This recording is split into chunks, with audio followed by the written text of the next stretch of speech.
እፊቱ የሆነ የሚበላው የሚያኝከው አፍ ውስጥ እፊቱ የሚበላው ነገር የሚያኝከው ነገር አፍ ውስጥ ካልተደረገለት የሚዘረዝረው የሚመነዝረው ነገር ኪስ ውስጥ እስካለ ድረስ የፈለከውን ነገር ብታደርገው የፈለከውን ነገር ብትለው ተቀብሎ ካብሮክ ይኖራል።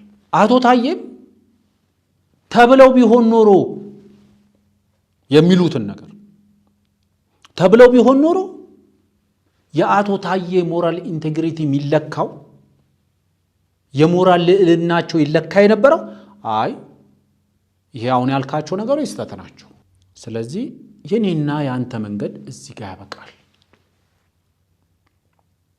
ደን ከጠቅላይ ሚኒስትሩ ጋር ጸባቸው የቱ ጋር ጀመረ ሲባል አይ እንደዚህ አለ እኔ እንደዚህ ያለ አብረው ልቀጥል ስለማልችል ጥዬው ወጣ። ያኔ የሞራል ልዕልናቸው ከፍታውን ምን ያህል እንደሆነ ልንረዳቸው እንችላለን። 2013 ላይ እንደዚህ ያሉን ጠቅላይ ሚኒስትሩ ይሄንን አሉን የሚሉትን ነገር ካሏቸው አቶ ታዬ 2013 ላይ እና ከዛ በኋላ ምን ሲሉን ነበር? ይሄንን ነው መፈተሽ የሚያስፈልገው። ምክንያቱም እውነት ማለት የተባለ ነገር ከሆነ አቶ ታዬ ያንን የተባለውን ነገር ለመረዳት ለአቅመ መረዳት አልደረሱም ነበር። አሁን ነው ያምሯቸው ሞራ የተገፈፈላቸው። ህወሓት አይደለም ያጠቃው እኛንን ህወሓትን ያጠቃ ነው አሉን ካሉ ያንን የተረዱት ዛሬ ነው።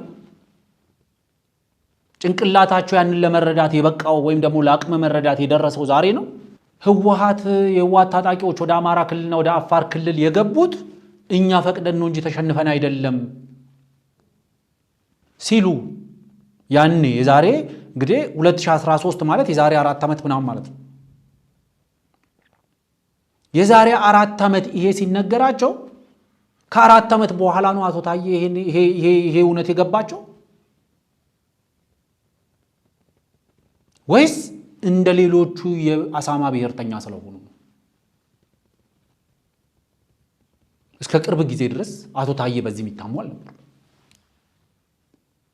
ብዙ ነገር ሊባሉ ይችላሉ እንጂ ይሄ አንዱ መገለጫቸው አልነበረ። ቅጥፈት፣ ውሸት አንዱ መገለጫቸው አልነበረ። ዲፌንደብል ያልሆነ ውሸት ይዞ መምጣት የአቶ ታዬ መገለጫ አልነበረ። እንደ ማንኛውም ፖለቲከኛ ሊዋሹ ይችላሉ።